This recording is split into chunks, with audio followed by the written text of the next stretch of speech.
Cantilever ബീമിൽ തന്നെ U D എല്ലും unit ലോഡും കൂടി ഒരുമിച്ച് വരുന്ന ഒരു പ്രോബ്ലം നോക്കാം. SFD and BMD വരക്കാനുള്ള. അപ്പോൾ SFD BMD വരക്കാനുള്ള ഒരു സ്പേസ് ഞാൻ ഓൾറെഡി ഇവിടെ പ്രൊവൈഡ് ചെയ്തിട്ടുണ്ട്. എപ്പോഴും നമ്മളിങ്ങനെ ഒരു സ്പേസ് പ്രൊവൈഡ് ചെയ്തിട്ട് വേണം കാൽക്കുലേഷൻസ് സ്റ്റാർട്ട് ചെയ്യാൻ.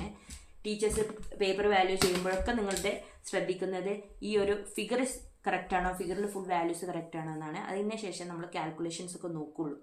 അപ്പോൾ ഫുൾ ഫിഗർ കംപ്ലീറ്റ് ആക്കിയിട്ട് വേണം ചെയ്യാൻ. അതിൻ്റെ തൊട്ട് മുകളിൽ നമ്മളെ റെഫറൻസ് ഫിഗറും വെക്കണേ. ഇത് ABC. അതിൻ്റെ താഴെ തന്നെ വേണം SFD യും BMD യും വരക്കാൻ. ഈ 3 ഫിഗറും സെയിം ലൈനിൽ തന്നെ വേണം. ഫസ്റ്റ് പേജിൽ തന്നെ ഉണ്ടായിക്കോട്ടെ.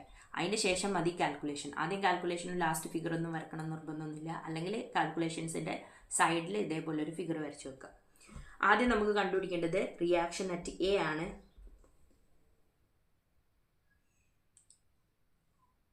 റിയാക്ഷൻ അറ്റ് A എന്ന് പറയുന്നത് എത്രയാണ്? 6 കണ്ടുപിടിക്കണം നിർബന്ധമൊന്നുമില്ല കേട്ടോ. 6 വിച്ച് ഇസ് 6 മുകളിലേക്കാണ്, 6 അപ്വാർഡിക്കാണ്. -1.5 × 4 -2 -1 which is equal to 0. Therefore 6 is equal to 1.5 × 3 6 9. 6 is equal to 9 ആണ് വരുന്നത്. വിച്ച് ഇസ് ഈക്വൽ ടു 9 വന്നു. ഇനി എന്താ? SFD കാൽക്കുലേറ്റ് ചെയ്യാണ്.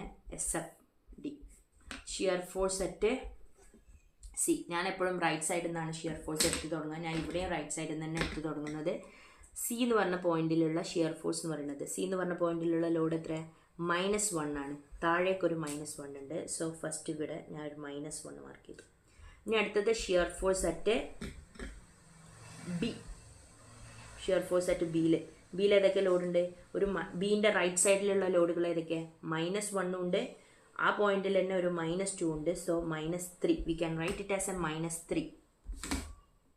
അപ്പോൾ ഈ ബീൻ്റെ സീൻ്റെ ഇടയിൽ ഒരു ഗ്യാപ്പിൽ ഒന്നുമില്ലല്ലോ. അപ്പോൾ ഇവിടെ തൊട്ട് ഇവിടെ വരെ -1 തന്നെയാണ്. ബി എന്ന് പറഞ്ഞ പോയിന്റിൽ എത്തുമ്പോഴാണ് അതെന്താവുന്നത്? -3 ആവുന്നത്. പിന്നെ അത് കഴിഞ്ഞിട്ട് SF അറ്റ് A കാൽക്കുലേറ്റ് ചെയ്യണം. അടുത്ത പോയിന്റ് എന്ന് പറയുന്നത് A ആണ്. A എന്ന് പറഞ്ഞ പോയിന്റിൽ ഞാൻ സെക്ഷൻ വെച്ചു. ഇവിടുന്ന് ഇവിടെ വരെയുള്ള ടോട്ടൽ ലോഡിൻ്റെ, സെക്ഷൻ്റെ റൈറ്റ് സൈഡിലുള്ള ടോട്ടൽ ലോഡിൻ്റെ സം എന്ന് പറയുന്നത് -1 -2 -1.5 × 4 വിച്ച് ഇസ് ഈക്വൽ ടു -9. അപ്പോൾ ഇവിടെ എത്തുമ്പോൾ നമ്മളെ വാല്യൂ എന്ന് പറയുന്നത് -9 ആണ്.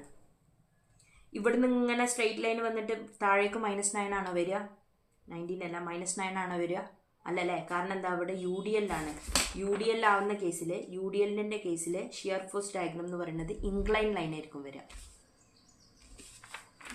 ദാറ്റ് ഈസ് ഇവിടുന്ന് ഇവിടെ വരെ, ഇവിടെ എത്തുമ്പോൾ അത് again 0. This is the shear force diagram of this cantilever beam. Okay, SFD. ഇതിൽ ഈ പോയിന്റിൻ്റെ വാല്യൂ ഒക്കെ നിങ്ങൾ കറക്റ്റ് നോട്ട് ചെയ്യണം. ഇനി അടുത്തത് ബെൻഡിങ് മൊമെൻറ്റ് ഡയഗ്രാണ്. അതിൽ ഓരോ പോയിന്റിലുള്ള ബെൻഡിങ് മൊമെൻറ്റ് കാൽക്കുലേറ്റ് ചെയ്യണം. First bending moment at C എന്ന് പറഞ്ഞ പോയിന്റിൽ ഞാൻ സെക്ഷൻ കൺസിഡർ ചെയ്തു. അതിൻ്റെ റൈറ്റ് സൈഡിൽ ഏതെങ്കിലും ലോഡ് ഉണ്ടോ? ഇല്ല. ആ പോയിന്റിൽ തന്നെ ഒരു ലോഡ് ഉണ്ടല്ലേ, 1 ഇൻറ്റു ഡിസ്റ്റൻസ് 0 ആയതുകൊണ്ട് ബെൻഡിങ് മൊമെൻറ്റ് അറ്റ് C എന്ന് പറയുന്നത് 0. അടുത്തത് bending moment at B calculate ചെയ്യാം. B എന്ന് പറയുന്ന പോയിന്റിൽ ഞാൻ പോയിന്റ് സാധനം വെച്ചു. ഇവിടുന്ന് വരെയുള്ള ലോഡ് എന്ന് പറയുന്നത് എന്താ? 1 ഇൻറ്റു, അതായത് ബീൻ്റെ റൈറ്റ് സൈഡിലുള്ള ലോഡുകൾ 1 ആണ്. ഈ ലോഡ് കാരണമായ മൊമെൻറ്റ് എന്ന് പറയുന്നത്, ബെൻഡിങ് മൊമെൻറ്റ് എന്ന് പറയുന്നത് സം ഓഫ് മൊമെൻ്റ് ആണ് അല്ലേ. മൊമെൻറ്റ് എന്ന് പറയുന്നത് എന്താ? ഫോഴ്സ് ഇൻറ്റു ഡിസ്റ്റൻസ് ചെയ്യണം. അതായത് ഇവിടുത്തെ ഫോഴ്സ് എന്ന് പറയുന്നത് 1 ആണ്. 1 ഇൻറ്റു ഡിസ്റ്റൻസ് 4 ആണ്, വിച്ച് ഇസ് ഈക്വൽ ടു 4. കാൻഡിലിവറിൻ്റെ ബെൻഡിങ് മൊമെൻറ്റ് ഡയഗ്രാം ഓൾവേസ് താഴേക്കാണ് വരക്കുക. So we write here F4. ഇതിൻ്റെ ഇടയിൽ ഗ്യാപ്പിൽ UDL ഇല്ല, UVL ഇല്ല, യൂണിഫോംലി വേരിയിങ് ലോഡും ഇല്ല, ഒരു സ്ട്രെയിറ്റ് ലൈൻ ആണ്. അപ്പോൾ യൂണിറ്റ് ലോഡിൻ്റെ BMD എന്ന് പറയുന്നത് ഒരു ഇൻക്ലൈൻ ലൈൻ ആയിരിക്കും. അപ്പോൾ ഇത് ജോയിൻ ചെയ്യാൻ നമ്മൾ എന്ത് ചെയ്തു? ഒരു ഇൻക്ലൈൻ ലൈൻ വരച്ചു.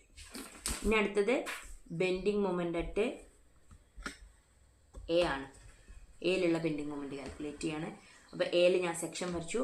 അതിൻ്റെ റൈറ്റ് സൈഡിലുള്ള ഫുൾ ലോഡ് കാരണമുള്ള മൊമെൻറ്റ് കാൽക്കുലേറ്റ് ചെയ്യണം. സോ ഇവിടുന്ന് ഈ ഒരു എൻഡിൽ നിന്ന് തുടങ്ങി 1 ഇൻറ്റു ഇവിടെ തൊട്ട് ഇവിടെ വരെയുള്ള ഡിസ്റ്റൻസ് 8, പിന്നെ 2 ഇൻറ്റു ഒക്കെ ക്ലോക്ക് വൈസ് മൊമെൻ്റ് ആണ് ഉണ്ടാക്കുന്നത്. Therefore V are writing plus 2 into 4 distance, ഈ ഡിസ്റ്റൻസ് 4. പിന്നെ അടുത്തത് UDL കാരണം ഉണ്ടാക്കുന്ന ലോഡ് പ്ലസ് ടോട്ടൽ ലോഡ് എന്ന് പറയുന്നത് 1.5 × 4 ആണ്. ആ ലോഡ് അതിൻ്റെ സെൻറ്ററിലാണ് ആക്ട് ചെയ്യുക. 6 എന്ന് പറഞ്ഞ ലോഡ് സെൻറ്ററിലാണ് ആക്ട് ചെയ്യുക. 1.5 × 4 അത് സെൻറ്റർ പറയുമ്പോൾ ഇങ്ങോട്ട് 2 ഇങ്ങോട്ട് 2 ആണ്. ഈ ലോഡ് തൊട്ട് നമ്മുടെ സെക്ഷൻ വരെയുള്ള ഡിസ്റ്റൻസ് × 2 ആണ്. ഇത് കാൽക്കുലേറ്റ് ചെയ്യുമ്പോൾ നമുക്ക് വാല്യൂ 28 എന്ന് കിട്ടും, വിച്ച് ഇസ് ഈക്വൽ ടു 28. അപ്പോൾ ഇവിടെയുള്ള വാല്യൂ എന്ന് പറയുന്നത് 28 ആണ്. അപ്പോൾ ഈ ബീൻ്റെയും എൻ്റെ ഇടയിലുള്ള സൈഡിലുള്ള ലോഡ് എന്താ? യൂണിഫോംലി ഡിസ്ട്രിബ്യൂട്ടഡ് ലോഡാണ്. യൂണിഫോംലി ഡിസ്ട്രിബ്യൂട്ടഡ് ലോഡിൻ്റെ ബെൻഡിങ് മൊമെൻറ്റ് ഡയഗ്രം എന്തായിരിക്കും? പാരാബോളിക് ലൈൻ ആയിരിക്കും.